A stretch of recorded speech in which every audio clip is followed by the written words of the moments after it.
Ախալքալաքի քաղաքապետարանի սոցիալ օգնության ծառայության գործունեության նպատակն է նյութական օգնություն ցույց տալը տարբեր կարիքավոր անձանց։ Այդ ամենի համար սոցիալ օգնության ծառայության բաժնին 2025 թվականին հատկացվել է 1.630.500 լարի գումար։ Մայիս ամսին օգնության վրա ծախսված գումարի մանրամասները սոցծառայության բաժնի ղեկավար Անահիտ Յորդանյանի հարցազրույցում։ Մայիս ամսի տվյալներով սոցիալական օգնության բյուջեի ծախսը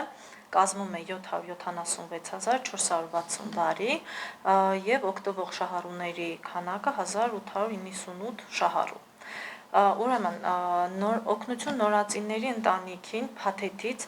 մայիս ամսի տվյալներով օգտվել է 168 ընտանիք, ընդհանուր ծախսը կազմում է 73.750 լարի։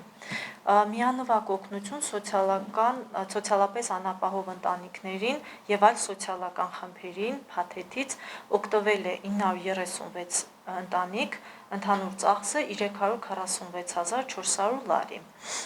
Վիրաբուժության եւ այլ բժշկական ծախսերի համար նախատեսված օգնության փաթեթից օգտվել է 645 շահառու եւ ընդհանուր ծախսը կազմում է 296.817 լարի։